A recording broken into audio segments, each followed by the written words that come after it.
नमस्कार दोस्तों, स्वागत है आपका स्टडी फॉर सिविल सर्विसेज में। वीडियो को पूरा देखिए। कोई भी आपका फीडबैक है, कोई सजेशन है, तुरंत वीडियो में कमेंट करके जरूर बताइए। अच्छा लगे तो वीडियो लाइक जरूर कर लीजिए और ऐसे वीडियो लगातार फ्री में पाने के लिए चैनल को तुरंत सब्सक्राइब कर लीजिए और बेल आइकन को जरूर टैप कर लीजिए ताकि आगे भी सारे वीडियो आपको मिलते रहे। यूट्यूब में फॉलो करते हैं तो प्लीज ये वाला फ्री टेलीग्राम चैनल जरूर ज्वाइन कर लीजिएगा। सारे नोटिफिकेशन, सारे अपडेट यहीं पे आते हैं, ध्यान रखिएगा। स्टडी फॉर सिविल सर्विसेज का कोई भी पेड ग्रुप अगर आपको ज्वाइन करना है तो सिर्फ 85648096960609797523860455 यही नंबर है हमारे, सिर्फ जहां पे कॉल या व्हाट्सएप कर सकते हैं।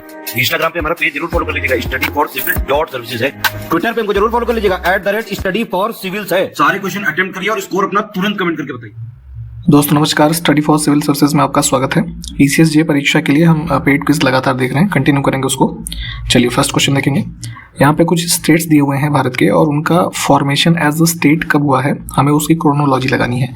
तो इंडिपेंडेंस के बाद जो पहला स्टेट था हमारा, आपको पता होना चाहिए, Andhra Pradesh was the first state to be created in 1953, 1 November, ठीक है, ये डेट थी।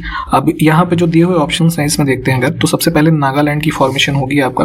अगर हम ईयर वाइज देखें तो सबसे नागालैंड का फॉर्मेशन दिसंबर 1963 में हुआ था, ठीक।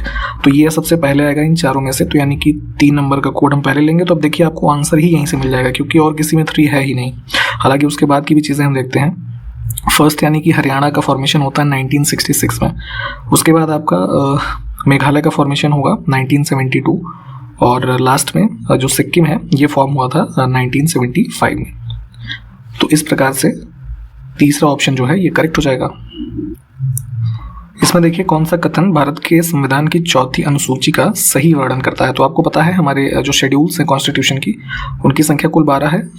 उसमें स्टार्टिंग में 8 थी, आगे हमने अमेंडमेंट करके 4 और जो है इंक्रीज किए हैं। तो अब इसी में से देखेंगे तो जो हमें 4थी अनुसूची के बारे में पूछा जा रहा है, तो इसका विषय वस्तु क्या है। इसमें राज्यसभा में जो सीट्स का एलोकेशन है कि किस राज्य से कितने लोग जो है राज्यसभा यानी कि जो संसद का अपर हाउस है उसमें कितने लोग चुने जाएंगे, इसकी व्यवस्था का जो है विवरण आपको मिलता है। तो डी विकल्प हमारा करेक्ट हो जाएगा। इसमें देखें कौन सा सूक्ष्मजीव पोलियो तथा चिकन पॉक्स जैसी बीमारियों का कारण बनता है, ठीक है। तो जैसे बच्चों में आपने देखा होगा पोलियो की ड्रॉप्स वगैरह पिलाते हैं ना, तो क्या है जैसे ये वैक्सीन होता है, ठीक है। तो पोलियो से बचाव के लिए वैक्सीन दी जाती है। और चिकन पॉक्स जिसको आप कई क्षेत्रों में भारत में देखेंगे छोटी माता के नाम से जाना जाता है, ठीक है। तो ये बीमारियां कौन सी हैं, ये सब वायरस से होने वाली बीमारियां हैं। और विश्व में जो सबसे पहली बार किसी बीमारी का जो ये वैक्सीन बना तो चिकन पॉक्स के लिए ही बनाया गया था, ठीक है। ये भी ध्यान रखेंगे, वायरस यहाँ पे हम चुनेंगे, ठीक। अब देखें सार्स क्या होता है, ठीक है। इसका फुल फॉर्म होता है सीवियर एक्यूट रेस्पिरेटरी सिंड्रोम, ठीक है। तो जैसे आपने देखा होगा, जैसे पहले इसके ही बारे में देख लेते हैं थोड़ा सा। सार्स जो है एक रेस्पिरेटरी डिजीज है, यानी कि आपको सांस लेने से संबंधित प्रॉब्लम होगी, जो कि किसके द्वारा होती है, आपका जो ये सार्स एसोसिएटेड जो वायरस होते हैं, ठीक। तो यहाँ पे वही है, बी विकल्प को हम चुनेंगे। तो ये जैसे अब सार्स आया था, तो अभी जैसे आपने कोविड-19 पैंडेमिक देखा, ठीक है, तो उसमें भी पॉजिटिव एजेंट क्या था, सार्स। तो इसमें इसका जो वेरिएंट दिया गया था इसको SARS-CoV-2 कहा गया था, ठीक है। तो कई बार अगर ये पूछा जाए तो ध्यान रखेंगे SARS-CoV-2 की वजह से जो कोविड की बीमारी थी, ठीक है, वो इतनी ज़्यादा फैली। और सार्स की बात भी अगर हम करेंगे तो सबसे पहले अराउंड जो है वर्ष 2002 के टाइम पीरियड में चाइना में ही देखा गया था, ठीक। तो इन्हीं सबसे संबंधित चीज़ें यहाँ पे बताई गई, बी विकल्प को चुनेंगे हम। आगे देखें, एक फूल की कली जो मसाले के रूप में प्रयोग की जाती है किससे प्राप्त की जाती है, ठीक। तो अब देखेंगे फ्लावर बड ही क्या होता है। आपने अगर लौंग देखी हो, ठीक है, जो सब्जियों में हम यूज करते हैं मसाले के रूप में, तो पेड़ के कौन सा भाग होता है वो ये फ्लावर बड ही तो होता है, ऐसा उसकी आकृति भी ऐसी होती है, ठीक। तो ये हमारा करेक्ट हो जाएगा। अब जैसे इसी में देखें दालचीनी जो है तो वो छाल यानी कि जो बार्क होती है पेड़ों की उसका रूप होता है। इलायची जो है काइंड ऑफ ये भी फ्लावर का एक रूप होता है। इसमें देखें तो संथाल विद्रोह के शांत होने के बाद औपनिवेशिक सरकार के द्वारा क्या उपाय किए गए थे। तो 2 स्टेटमेंट है। संथाल परगना नामक प्रदेशों का निर्माण किया गया और किसी संथाल के लिए गैर संथाल को भूमि हस्तांतरित करना अवैध हो गया। तो आपको याद होना चाहिए कि जैसे संथाल रिवोल्ट जो आप 1855-56 के टाइम पीरियड में देखते हैं, तो ये आप यहाँ पे देखिए तो जो राजमहल हिल्स का एरिया है इधर बिहार झारखंड वाला जो टेरिटरी है, तो वहाँ पे ये हुआ। तो उसको जब ये वहाँ के जो नेटिव लोग थे, एक तरीके के जो संथाल्स हैं वो ट्राइबल पीपल हैं, ठीक है। तो इनके द्वारा जो ये रिवोल्ट हुए मतलब लैंड के संबंध में, तो उसी के बाद यहाँ पे जब ये सेटलमेंट हुआ, मतलब ये आपका संथाल विद्रोह शांत हुआ, तो संथाल परगना जो है कुछ एरिया जो इनका था लगभग 5500 स्क्वायर किलोमीटर का था, उसको कार्व आउट करके ये बनाया गया था। तो उसी में जो है यही दिया है कि संथाल परगना नामक प्रदेश का निर्माण किया गया और इस जो एरिया बनाया गया इसके अंदर जो लैंड था उसको किसी और को मतलब ये ट्रांसफ़र करना, यानी कि जो नॉन संथाल होंगे उसको बाय लॉ यहाँ पे प्रोहिबिट किया गया। तो उसके ही बारे में ये चीज़ें थी। तो डिटेल में इन इवेंट्स को प्लीज़ पढ़ते रहें। यहाँ पे जैसे अगर हम छोटे में देखें तो ये पूरा एक क्रक्स था इसका, दोनों स्टेटमेंट हमारे जो है वो ठीक हैं। ठीक, तो यहाँ पे सी को चुनेंगे। इसमें देखें निम्नलिखित में से विश्व का नवीनतम गणराज्य कौन सा है, यानी कि कोई भी एक जैसे रिपब्लिक स्टेट बनेगा जो फ्री फ्रॉम ऑल द कह लीजिए जो आउटसाइडर उसमें कह लीजिए ये है पावर है, जैसे कि अब इंडिया ही था, ब्रिटिश कॉलोनी था, तो वैसे ही अगर कोई देश किसी अन्य देश के कंट्रोल में नहीं है ना, पूरी तरीके से सॉवरेन है, तो उस क्रम में अब देखें तो अभी ये 2021 में बारबाडोस जो है वो बना था न्यूली रिपब्लिक। ये लगभग 400 वर्षों तक ब्रिटिश कॉलोनी रहा था। तो अभी ये जो है 2021 में, ठीक है, ये एक तरीके से रिपब्लिक कंसीडर किया गया। तो ध्यान रखेंगे। माफ कीजिएगा, भारत का पहला स्वदेशी सर्वर कौन सा है? ठीक है, तो सर्वर इन द सेंस कि जैसे कंप्यूटिंग के संदर्भ में आपका जो डेटा स्टोर होता है, तो कोई पर्टिकुलर एक सर्वर होता है ना, स्टोरेज, वहाँ पे तो डेटा स्टोर होगा। तो उसी क्रम में ये हमारा जो नेशनल सुपर कंप्यूटिंग मिशन है उसके द्वारा जो मिनिस्ट्री ऑफ इलेक्ट्रॉनिक्स चलाती है, तो उसके अंतर्गत ये जो हमारा centre for development of advance computing CDAC एक संस्था है, इन्होंने एक सर्वर बनाया है जिसका नाम है रुद्र। ठीक, तो नाम यहाँ पे ध्यान रखिएगा। इसमें देखिए भारतीय वन स्थिति रिपोर्ट 2021 के अनुसार वनावरण में सबसे अधिक कमी किस राज्य में दर्ज की गई? तो ISFR की जो रिपोर्ट है 2 वर्षों में एक बार आती है, आपको पता होना चाहिए। तो अभी जो लेटेस्ट आई थी तो 17वीं रिपोर्ट 2022 में आई थी, 2021 के ईयर की जो टाइटल थी। ठीक, तो अभी चूंकि 2 वर्षों तक डेटा यही वाला आपको देखना है, तो उसी क्रम में अगर हम देखें तो सबसे ज़्यादा वृद्धि के मामले में आंध्र प्रदेश में जो है वृद्धि देखी गई। और अगर हम रिडक्शन की बात करें जो यहाँ पे दिया गया है, तो नॉर्थ ईस्ट में ही ओवरऑल सबसे ज़्यादा रिडक्शन देखा गया था। रीजन्स इसके ये थे वनावरण में कमी होने के, जो नेचुरल कैलामिटीज़ होती हैं, शिफ्टिंग एग्रीकल्चर, डिफॉरेस्टेशन है ना, ये सब मेन रीज़न रहे। तो सबसे ज़्यादा तो हुआ था 1.88% नागालैंड में, है ना।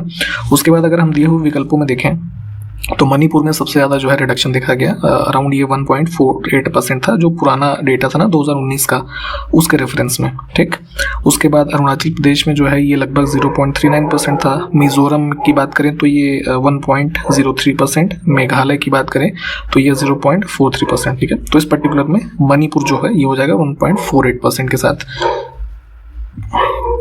इसमें देखिए कौन सा कथन गलत है। मिनरल्स के संबंध में है कि राजस्थान जो है अभ्रक अयस्क का सर्वाधिक उत्पादन करता राज्य है। तो माइका ओर की बात करें तो इसका सबसे ज्यादा प्रोडक्शन जो करता है वो आंध्र प्रदेश करता है ना। यहाँ पे राजस्थान जो है ये गलत हो जाएगा। दूसरा है कि यहाँ पे अभ्रक का उत्पादन जो आंध्र प्रदेश में होता है, नेल्लोर जिला जो है ना, तो यहाँ पे डिपॉजिट्स काफी ज्यादा है, तो यहाँ से होता है। ये वाला ठीक है, पहला गलत हो जाएगा। इसमें कौन सा युग्म सुमेलित नहीं है? तो हमारे ये कुछ देखिए स्टेट्स में जो ये हैं कुछ ऐसे क्षेत्र हैं, ठीक है, जहाँ पे कुछ मिनरल्स का उत्पादन होता है या किसी वजह से वो चर्चा में रहते हैं। तो उस क्रम में अगर हम पहला और दूसरा देखें तो ये ठीक है। धनबाद, हजारीबाग, कोडरमा ये सब बिहार में नहीं है, ये सब झारखंड के जो है प्लेसेस हैं, तो ये वाला जो है सुमेलित नहीं है। पुलकेशिन द्वितीय से संबंधित कौन सा कथन सही है? तो आपने इसमें हिस्ट्री में पढ़ा होगा चालुक्य डायनेस्टी जो वातापी का था, तो सबसे पावरफुल या मोस्ट फेमस रूलर कह लीजिए पुलकेशिन द्वितीय को माना जाता है। तो इसकी उपाधि सत्याश्रय थी, ठीक है, इनकी कुछ कुछ उपाधियां होती थी। और दूसरा है कि जो चालुक्य लेख मिले हैं, ठीक है, उस टाइम पीरियड के, तो उसमें पुलकेशिन द्वितीय का दूसरा नाम परमेश्वर भी बताया गया है। ठीक, तो परमेश्वर भी है और सत्याश्रय भी है, दोनों ही ठीक है। यहाँ पे सी को चुनेंगे।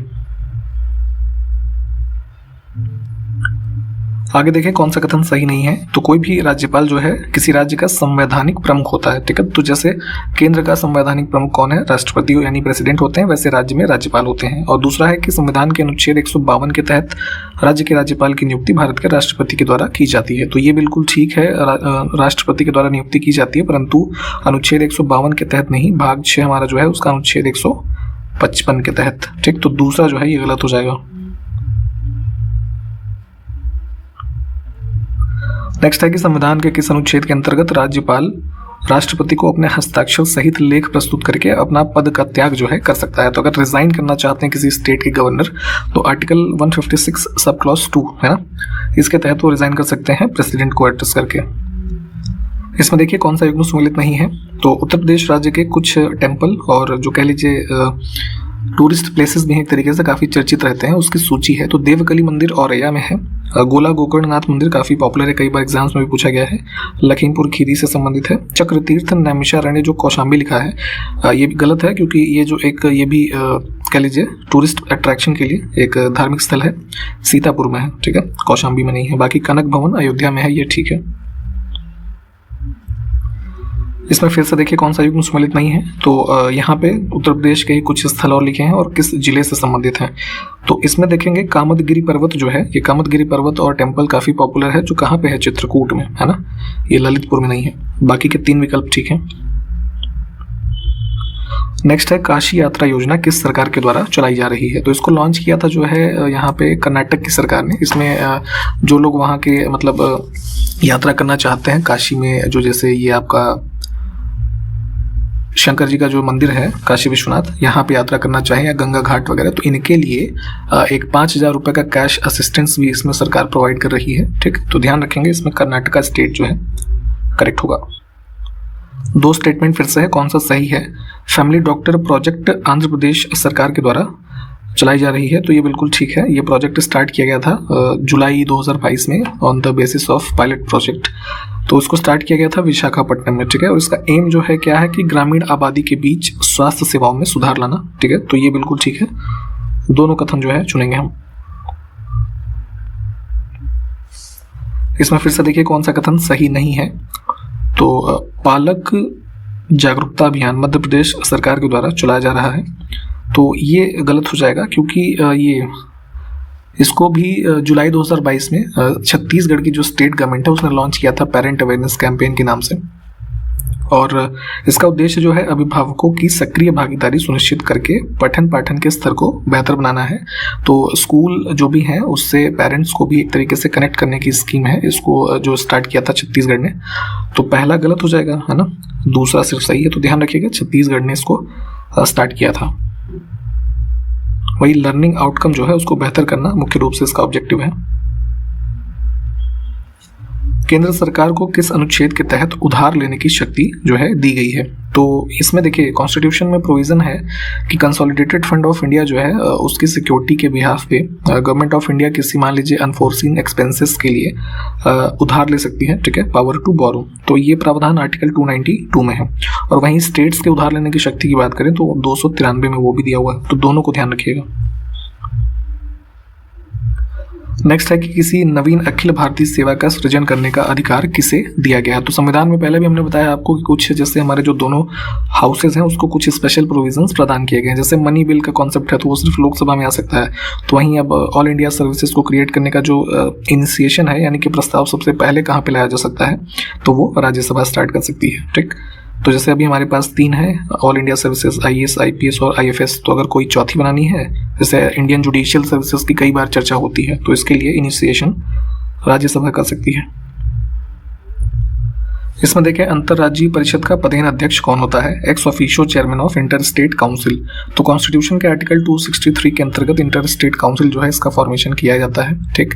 इसमें प्राइम मिनिस्टर जो है वो अध्यक्ष होते हैं। और मुख्य रूप से अगर देखें इसका फॉर्मेशन किस लिए होता है, तो सेंट्रल और स्टेट जो हमारे रिलेशंस हैं, है ना, उसको और बेहतर कैसे किया जाए, इंप्रूव किया जाए, ठीक। सरकारिया आयोग का गठन कब किया गया था। तो सरकारिया कमीशन जो है इसको भी सेंट्रल स्टेट रिलेशंस के संबंध में ही कॉन्स्टिट्यूट किया गया था यूनियन गवर्नमेंट ने 1983 में। इसमें देखिए उच्च न्यायालय यानी हाई कोर्ट के गठन जो है किस अनुच्छेद के अंतर्गत वर्णन किए गए हैं, इसके बारे में जो डिटेल्स हैं, तो ये भी भाग 6 जो हमारा है उसमें आर्टिकल 216, ठीक। नेक्स्ट है बेटी बचाओ बेटी पढ़ाओ योजना कब शुरू की गई थी। तो यहाँ पे जो है गर्ल एजुकेशन को और फर्दर प्रमोट करने के लिए वुमेन एम्पावरमेंट कह लीजिए बढ़ाना है इसका मुख्य उद्देश्य। इसके साथ इसको प्राइम मिनिस्टर मोदी जी ने लॉन्च किया था 22 जनवरी 2015 को, ठीक। अगर जगह की बात करें तो ये भी ध्यान रख सकते हैं पानीपत हरियाणा से। नेक्स्ट है कि कामरान, अस्करी और हिंदाल किस मुगल शासक के भाई थे। तो ये तीनों जो है इसके बाबर के पुत्र थे, तो किसके भाई हुए, हुमायूं के। भारत सरकार के द्वारा गांधी शांति पुरस्कार की स्थापना किस वर्ष में की गई थी। तो गांधी पीस प्राइज दिया जाता है वर्ष 1995 से लगातार। महात्मा गांधी जी की जो है 125th बर्थ एनिवर्सरी के अवसर पर इसको लॉन्च किया गया था। और अभी देखेंगे जो लेटेस्ट अवार्ड किए गए थे अराउंड 2020 में ही दिया गया था ये, है ना। कोविड के बाद से भी शायद मिला नहीं है। 2020 में मिला था उनको बांग्लादेश के शेख मुजीबुर रहमान के लिए, है ना। तो यहाँ पे सी विकल्प को चुनेंगे। देखिए जो डॉग होता है कुत्ता, उसके काटने से रेबीज की बीमारी जो है हो सकती है, ठीक। आपने देखा होगा जैसे इंजेक्शंस वगैरह इसके लिए फिर लोग लेते हैं फर्दर। तो उसी क्रम में निम्नलिखित में से कौन सा अन्य जानवर भी रेबीज का कारण बन सकता है। तो अगर आपको चमगादड़ यानी कि बैट का भी बाइट होता है तो उससे भी रेबीज हो सकता है, ठीक। तो यहाँ पे ध्यान रखिएगा। नेक्स्ट है the rise and growth of economic nationalism in India. ये पूरी पुस्तक का टाइटल है, इसको किसके द्वारा लिखा गया था। तो ये जो है बिपिन चंद्र जो है ना, इनकी हिस्ट्री की भी आपने बुक्स शायद पढ़ी हो, उनके द्वारा इसको लिखा गया। इसमें देखिए रबतक या रबातक अभिलेख जो है किसी से संबंधित है, कई बार एग्जाम्स में वैसे पूछा गया है। तो यहाँ पे आप देखेंगे एंशियंट टाइम पीरियड में कुषाण एम्परर जो थे कनिष्क, ठीक, इनके बारे में ये डिटेल प्रदान करता है। सी विकल्प को चुनेंगे। अगर इसकी लोकेशन की बात करें तो ये इसमें रबतक जो है ये एक जगह है अफगानिस्तान में, ठीक, यहाँ से इसको पाया गया है। और इस पे देखेंगे तो ये जो इस पे इंस्क्रिप्शन पे स्टोन इंस्क्रिप्शन है बेसिकली एक ये, और इस पे जो राइटिंग की गई है वो बैक्ट्रियन लैंग्वेज में है, ठीक है। इसकी जो स्क्रिप्ट है वो ग्रीक स्क्रिप्ट है। तो अराउंड ये 1993 के आसपास में जो है इसको खोजा गया है।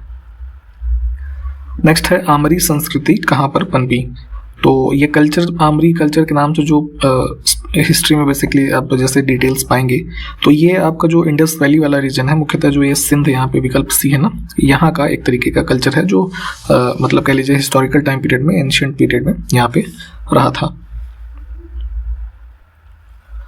निम्नलिखित में से किस वस्तु का निर्यात मेलुहा से होता था जिसकी हड़प्पा संस्कृति के क्षेत्र के रूप में पहचान की जाती थी या की जाती है। तो देखिए होता क्या, बेसिकली बात ये है कि इंडस वैली सिविलाइजेशन और उसी रेफरेंस में देखेंगे आप एंशिएंट टाइम पीरियड में तो जो मेसोपोटामियन सभ्यता है, ठीक है, गल्फ रीजन की, ठीक, तो इनके बीच में ट्रेड होता था।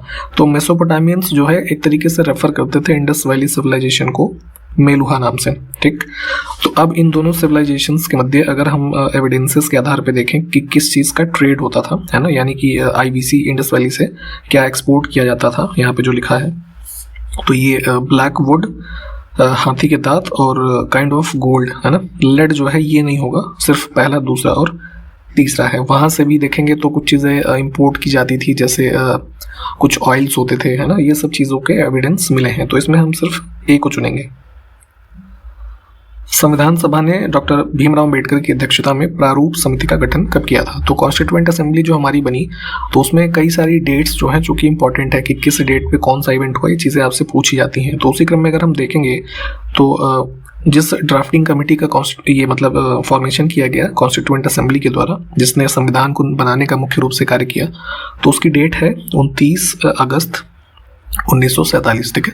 यहाँ पे 7 सदस्यीय ड्राफ्टिंग कमेटी जो है इन्होंने अपने फिर जो है फर्दर कॉन्स्टिट्यूशन का निर्माण किया, ठीक। अध्यक्ष इस पे कौन थे, भीमराव अम्बेडकर, ये ध्यान रखिएगा। निम्नलिखित में से किस वर्ग को सर्वप्रथम पश्चिमी सभ्यता ने प्रभावित किया।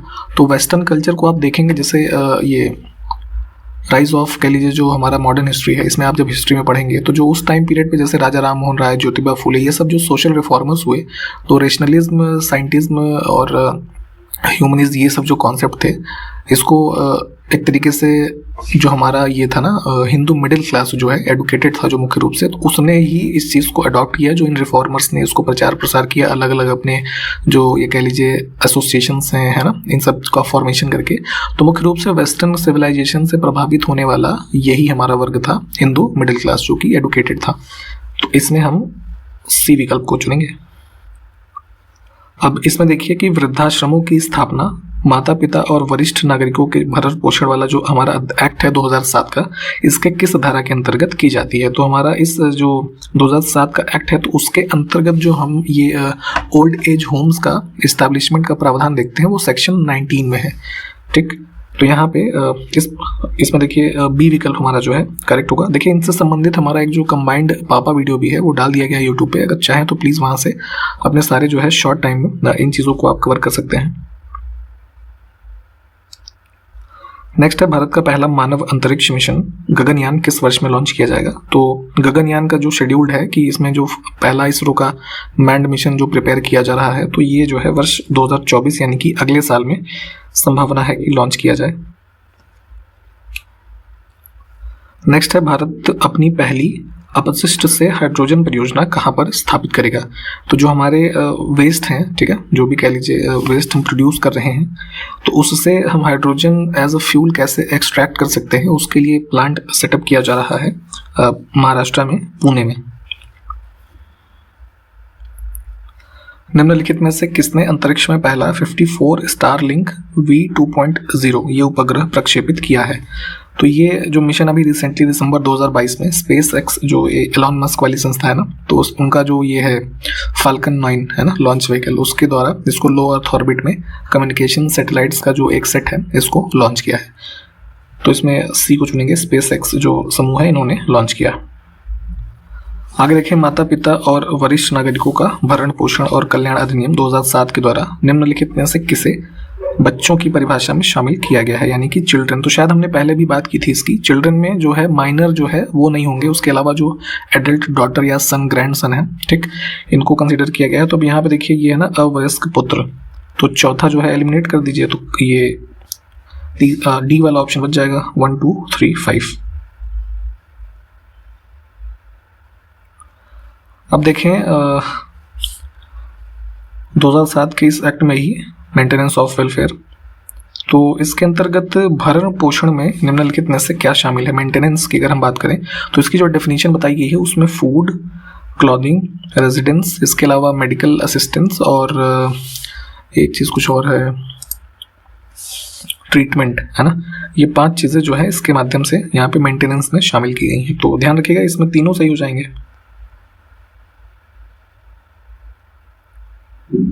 अब फिर से देखें इसी एक्ट में 2007 के अधिनियम में संपत्ति में क्या क्या शामिल हो सकता है, ठीक है। प्रॉपर्टी में अगर हम देखें तो प्रॉपर्टी मूवेबल प्रॉपर्टी कोई हो, इमूवेबल हो या फिर एंसेस्ट्रल हो, पैतृक, ठीक, तो तीनों को शामिल किया गया है।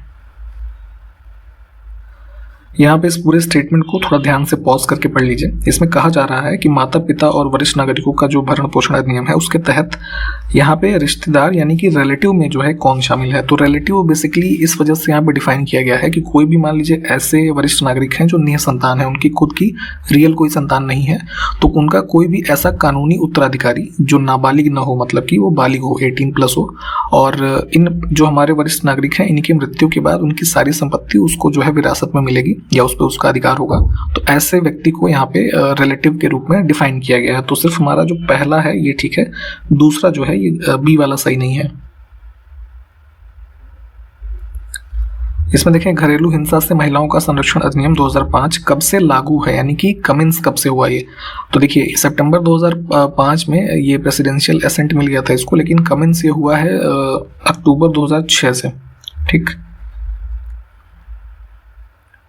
इसमें देखें स्त्री अशिष्ट रूपण प्रतिषेध अधिनियम 1986 निम्न में से किसके माध्यम से महिलाओं के अशोभनीय रूपण पर रोक लगाता है, ठीक है। तो महिलाओं की जो कह लीजिए मिस रिप्रेजेंटेशन है ना, इंडिसेंट रिप्रेजेंटेशन, तो उसमें चाहे वो लेख के माध्यम से हो, चाहे एडवर्टीजमेंट हो, OTT प्लेटफॉर्म यानी कि जो आप आजकल देखते हैं ना जिसपे तमाम तरीके के वीडियो स्ट्रीम किए जाते हैं, इसका फुल फॉर्म होता है ओवर द टॉप प्लेटफॉर्म, ठीक। तो इसके माध्यम से भी अगर किसी महिला के इस तरीके का अशोभनीय रूपण हो रहा है तो ये भी उसके अंतर्गत कवर किया गया है। तो तीनों करेक्ट हो जाएंगे। इसमें देखिए मेडिकल टर्मिनेशन ऑफ प्रेगनेंसी संशोधन अधिनियम 2021 में भी जो है बनाए गए थे। तो इसमें महिलाओं की विशेष श्रेणियों के लिए गर्भधारण की ऊपरी सीमा को 20 से बढ़ा करके 24 सप्ताह किया गया था। तो अब ऐसी जो लिमिट बढ़ाई गई है 24 हफ्तों तक अबॉर्शन की, तो उस कैटेगरी में कौन कौन सी जो महिलाएं होंगी वो शामिल हैं। तो अगर मान लीजिए कोई महिला बलात्कार से पीड़ित है, अनाचार की शिकार है, या फिर उसके साथ जो ये नाबालिग भी अगर कोई ऐसी माइनर महिला हो, ठीक है, जिसके साथ कह लीजिए वो वल्नरेबल हो, ठीक है, उसके साथ अगर किसी प्रकार की छेड़खानी भी की गई है, तो अगर ऐसी कैटेगरी की महिलाएं चाहें तो 24 हफ्ते तक उस यहाँ पे उनको इस 2021 के जो हमारे अमेंडमेंट वाला एक्ट है उसके माध्यम से अबॉर्शन की जो अनुमति है वो दी गई है, ठीक। तो इसमें तीनों को चुनेंगे।